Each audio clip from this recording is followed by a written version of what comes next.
नमस्कार, मी स्नेहा दिनेश जोशी. आपण सर्वांचं राष्ट्रप्रथममध्ये हार्दिक स्वागत.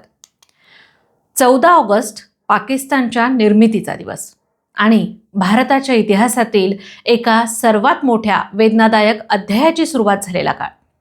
स्वातंत्र्य मिळालं, पण त्याची किंमतही फार मोठी होती. एक असा काळ ज्यावेळी एका बाजूला स्वातंत्र्याचा उत्सव साजरा होत होता आणि दुसऱ्या बाजूला लाखो लोकांना आपली घरं, गावं, जमीन आणि आठवणी सोडून अनोळखी दिशेनं निघावं लागत होतं.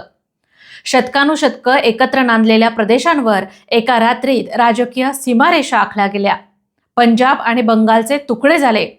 पण एक धक्कादायक गोष्ट म्हणजे भारत आणि पाकिस्तानची प्रत्यक्ष सीमा 14 किंवा 15 ऑगस्टला जाहीर झालीच नव्हती. ती अधिकृतपणे जाहीर झाली 17 ऑगस्ट 1947 रोजी. म्हणजे स्वातंत्र्याचा आनंद साजरा करत असताना अनेकांना अजून हेही माहीत नव्हतं की उद्या त्यांचं गाव भारतात असेल की पाकिस्तानात. आणि मग सुरू झाला मानव इतिहासातील सर्वात मोठ्या विस्थापनांपैकी एक काळ. पश्चिम पंजाबमधून हजारो नव्हे तर लाखो हिंदू आणि शीख कुटुंब भारताच्या दिशेनं निघाली होती.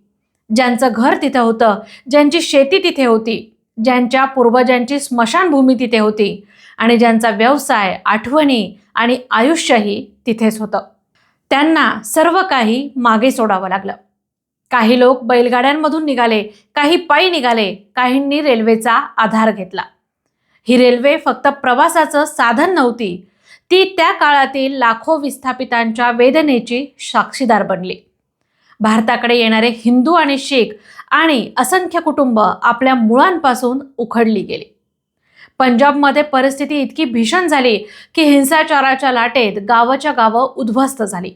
मालमत्ता लुटली गेली आणि सामान्य माणसाला सुरक्षिततेसाठी आपलं सर्वस्व सोडावं लागलं. ब्रिटिश अधिकृत नोंदणीमध्ये त्या काळातील पंजाबमधील हिंसाचार आणि हिंदू शीख निर्वासितांच्या मोठ्या लोंढ्यांची स्पष्टपणे नोंद आढळते. ही फक्त इतिहासातील आकडेवारी नाही, यामागे आहेत लाखो कुटुंबांच्या कहाण्या. एका आईची आपल्या मुलांना घेऊन केलेली धावपळ, एका वडिलांनी मागं सोडलेलं घर, एका मुलाच्या आयुष्यातून कायमचा हरवलेला त्याचा जन्मगाव आणि सर्वात मोठी गोष्ट म्हणजे आपल्या मातीपासून जबरदस्तीनं तोडलं जाण्याची वेदना. फाळणीच्या या काळात हिंदू आणि शीख समाजानं मोठ्या प्रमाणावर जीवितहानी, हिंसा आणि विस्थापन सहन केलं. पण या वेदनेची आठवण ठेवणं म्हणजे इतिहास आठवणं. जखम कुठे झाली होती हे लक्षात ठेवणं. म्हणूनच अखंड भारताचा संकल्प दिवस हा केवळ नकाशावरच्या सीमांचा विषय नाही, हा त्या भारताच्या सांस्कृतिक स्मृतीचा विषय आहे, ज्याला फाळणीनं राजकीयदृष्ट्या विभागलं, पण ज्याचा इतिहास एका रेषेनं पुसता आला नाही. लाहोर असो, कराची असो, ढाका असो किंवा ननकाना साहिब असो, या भूमीशी जोडलेल्या असंख्य भारतीयांच्या आठवणी आजही आपल्या इतिहासाचा भाग आहेत. अखंड भारत संकल्प दिनाचा अर्थ म्हणूनच केवळ एक नकाशा नाही, हा संकल्प आहे त्या विस्थापितांच्या वेदना विसरू न देण्याचा, ज्यांनी सर्वस्व गमावलं त्यांच्या त्यागाची आठवण ठेवण्याचा आणि आपल्या पुढच्या पिढीला सांगण्याचा की स्वातंत्र्य सहज मिळालं नव्हतं आणि देशाची एकता तर त्याहूनही मोठी जबाबदारी आहे. आज अखंड भारत संकल्प दिनानिमित्त आपण एक संकल्प करूया. फाळणीच्या काळात ज्यांनी सर्वस्व गमावलं त्यांच्या वेदना विसरणार नाही. ज्यांनी आपल्या मातृभूमीसाठी आणि संस्कृतीसाठी अकल्पनीय त्याग केला त्यांचा इतिहास विसरणार नाही. ही त्या सांस्कृतिक भारताची कल्पना आहे, ज्याच्या परंपरांचा, स्मृतींचा आणि सभ्यतेचा प्रवाह सीमांच्याही पलीकडे जातो. आणि सर्वात महत्त्वाचं, भारत पुन्हा कधीही विभाजनाच्या दिशेनं जाऊ देणार नाही.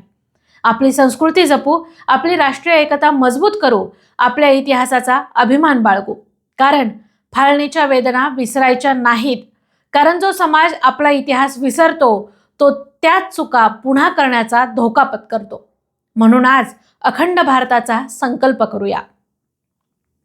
नकाशावर आखलेली सीमा राष्ट्राला विभागू शकते, पण हजारो वर्षांची संस्कृती आणि सभ्यता एका रेषेनं मिटवता येत नाही. हीच त्या लाखो विस्थापितांना खरी श्रद्धांजली. अखंड भारत हा केवळ संकल्प नाही, ही इतिहासाप्रती आपली जबाबदारी आहे. हीच फाळणीच्या वेदनेतून घेतलेली शिकवण आणि हाच अखंड भारताचा संकल्प. वंदे मातरम. भारत माता की जय. जय हिंद.